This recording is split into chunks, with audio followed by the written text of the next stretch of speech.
Sveiki visi, šioje pamokoje pratęsime darbą su svetaine ir kursime naujienų rašymą, tai yra naujienų patvirtinimą jau, nes formą mes esame susikūrę. Ir taip pat norėčiau pasakyti, kad jeigu jums neaišku, kaip aš aiškinu, jūs tiesiog prašykite komentarą ir aš pasistengsiu aiškinti kitaip, nes galbūt aš viską nepaaiškinu, galbūt jūs norite, kad aš aiškinčiau smulkiau ar ne taip smulkiai. Na tiesiog rašykite atsiliepimus, man įdomu, kaip aš turėčiau keisti savo pamokas, daryti kažkokius atnaujinimus ir panašiai. Man tiesiog įdomu, kaip jums būtų patogiau ir tuomet rasime kokį nors bendrą kelią ir darysime taip, kaip patinka visiems. Taigi tiesiog pradėkime pamoką ir susikurkime lentelę naujienos lentelę. Ir mums prireiks laukų tiek. Taigi, naujienos ID, unikalus numeris, naujienos pavadinimas, naujienos autorius, tai yra administratorius, kuris parašė, toliau naujienos turinys ir naujienos data, tuomet, kada mes parašėme. Štai. Ir laukelis ID 255, taip pat keičiasi su kiekvienu įrašu, toliau pavadinimas varchar ir ilgiausias 2555, toliau autorius, tai tiesiog ID, tai skaičius bus, tuomet, kadangi autorius bus, tai ne slapyvardis, būtent rašytojo, o rašytojo unikalus numeris, tai yra ID, kuris yra lentelė nariai. Ir tiesiog pagal tą ID mes vėliau išgausime slapyvardį. Nes jeigu vartotojas, sakykime, ateityje pasikeis savo slapyvardį, tam, kad naujienoje rodytų jo naują slapyvardį. Tiesiog ID niekada nepasikeis ir pagal ID tiesiog mes visoje šitoje sistemoje identifikuosime vartotojus. Todėl viskas bus pagal ID. Toliau naujienos turinys arba tiesiog naujiena. Varchar taip pat. Ir data. Data bus integer, kadangi timestamp reikšmė yra tik skaičiai ir to užteks. Ir spaudžiame išsaugoti. Taigi turime lentelę naujienos ir galime pereiti prie puslapio naujienos, tai yra rašyti naujieną 2, kuriame patvirtinsime mūsų įvestus tekstus, padarysime apsaugas ir įrašysime į duomenų bazę. Taigi atsidarykite puslapį administravimas ir susikurkite naują subpuslapį, taip aš jau vadinu, sakykime, antrasis puslapis, antrinis, administravimas yra pirminis, o šis KA puslapis, subpuslapis bus toks. Taigi rašyti naujieną 2 ir čia toliau išgauname informaciją iš laukelių, extract as post ir toliau apsaugos. Taigi, jeigu pavadinimas berods laukelio pavadinimas, taigi jeigu pavadinimo ilgis yra, tarkim, mažesnis, trumpesnis už 5 simbolius, tuomet klaida, naujienos pavadinimas per trumpas. Jeigu toliau else if, jeigu strlen, tai yra jeigu pačios naujienos, jeigu pačios naujienos ilgis yra mažesnis už 10 arba už 15, mums vėlgi klaida, naujienos turinys per trumpas. Ir jeigu viskas gerai, tiesiog taip pat vėl klaida, tariamai, tai yra klaida, tai yra kintamasis R ir su reikšme naujiena sėkmingai įrašyta į sistemą. Ir toliau tiesiog įrašome MySQL query, kuris tiesiog siunčia mūsų užklausą į MySQL ir toliau taip insert into, tai yra tiesiog įdės į lentelę naujienos laukelius, taigi laukelis pavadinimas, turinys, autorius ir data. Reikšmės, kintamasis pavadinimas, toliau kintamasis turinys, toliau į laukelį autorius įrašys mūsų ID, tai yra mano ID, su kuriuo aš esu prisijungęs, tai yra kiekvienas vartotojas turi savo unikalų ID ir būtent, kaip minėjau, įrašys į duomenų bazę ne slapyvardį, o ID. O jau kai atvaizduosime naujieną, mums tiesiog padarysime taip, kad pagal ID išgautų slapyvardį arba vardą ir pavardę ir skliaustuose slapyvardį, na bet kaip. Tai čia tiesiog rašykite savo ID, kintamasis data ID.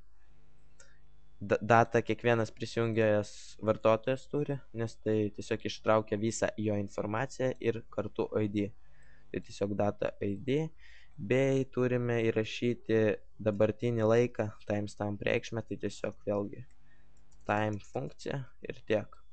Na, nusirašykite, jeigu nespėjate ir tiek. Taigi dabar viską įrašys ir toliau tiesiog atvaizduojame rezultatą. H2 naujienos rašymo ataskaita. Ir čia atvaizduojame kintamai R, tai yra arba dvi klaidos, arba naujiena sėkmingai įrašyta į sistemą. Ir tiek. Taigi, užpildome formą, taigi paliekame abu laukelius tuščius ir spaudžiame patvirtinti. Ir štai naujienos rašymo ataskaita. Klaida, naujienos pavadinimas per trumpas. Jeigu mes įvesime, tarkim, buvo taip minimaliai 5 simboliai, tai tarkim įveskime bet ką, daugiau už 5 ir štai. Klaida, naujienos turinys per trumpas, tai tarkim linksmų švenčių ir turinys sveikinu visus su daugtaškis. Spaudžiame patvirtinti ir klaida. Turinys, na taip. Neranda turinys kintamojo, todėl kad tikriausiai naujienos, na taip. Šio laukelio pavadinimas ne turinys, o naujiena, todėl kintamasis turinys neegzistuoja, o egzistuoja kintamasis naujiena. Štai čia mes teisingai rašėme ir štai čia ne turinys įrašant į duomenų bazę, o naujiena. Tačiau į duomenų bazę kažkas įsirašė. Ne, neįsirašė. Viskas gerai. Todėl grįžtame atgal ir spaudžiame patvirtinti. Ir štai naujiena sėkmingai įrašyta į sistemą. Atsinaujinkime naujienos lentelę. Naujienos. Ir kažkodėl vis tiek neįsirašo. Kažkur yra klaida, todėl MySQL query gale prirašykime tokį dalyką kaip or die. MySQL klaida ir MySQL error. Štai. Ir dabar mums išves MySQL klaidą. Nuojinkime. Štai you have sintaksės klaida. Kažką ne taip kažkur įrašėme. Taigi, pavadinimas yra kintamasis pavadinimas. Kintamasis toliau turinys yra naujiena. Toliau autorius ir data. Na, aš klaidos nematau. Tai kurgi čia klaida?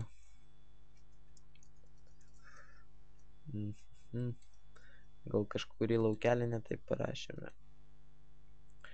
Na taip, čia vėlgi ne turinys, o naujiena. Tai pakeiskime laukelio pavadinimą iš turinio į naujieną ir atsinaujinkime puslapį ir vis tiek klaida. Autorius pavadinimas, data, pavadinimas, naujiena, autorius, data, pavadinimas, naujiena, data,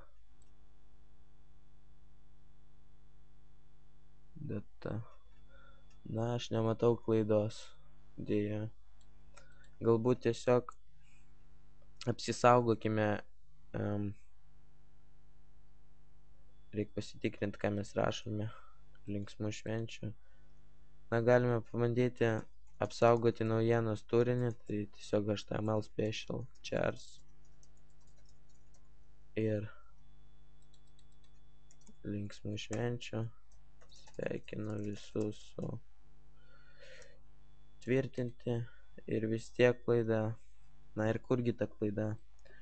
Insert into naujienos, pavadinimas naujiena, autorius, data, reikšmės, pavadinimas naujiena, tai mūsų ID ir galbūt nesutampa tipai, autorius ID, naujiena ir na viskas kaip ir gerai, bet kažkodėl vis tiek mums išmeta klaidą.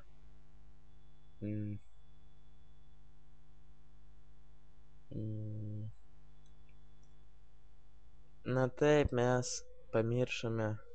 Štai kaip matote, čia yra skliausteliai, jie prasideda ir mes jų neuždarome.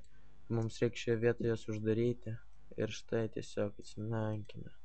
Štai naujienos rašymo ataskaita, naujiena sėkmingai įrašyta į sistemą, atsinaujinkime lentelę naujienos ir štai vienas įrašas, naujienos ID 1, pavadinimas linksmų švenčių, tiesiog čia, na sakykime, čia paverčia į kitą koduotę, bet kai mes ištrauksime informaciją iš MySQL, mums viską normaliai atvaizduos.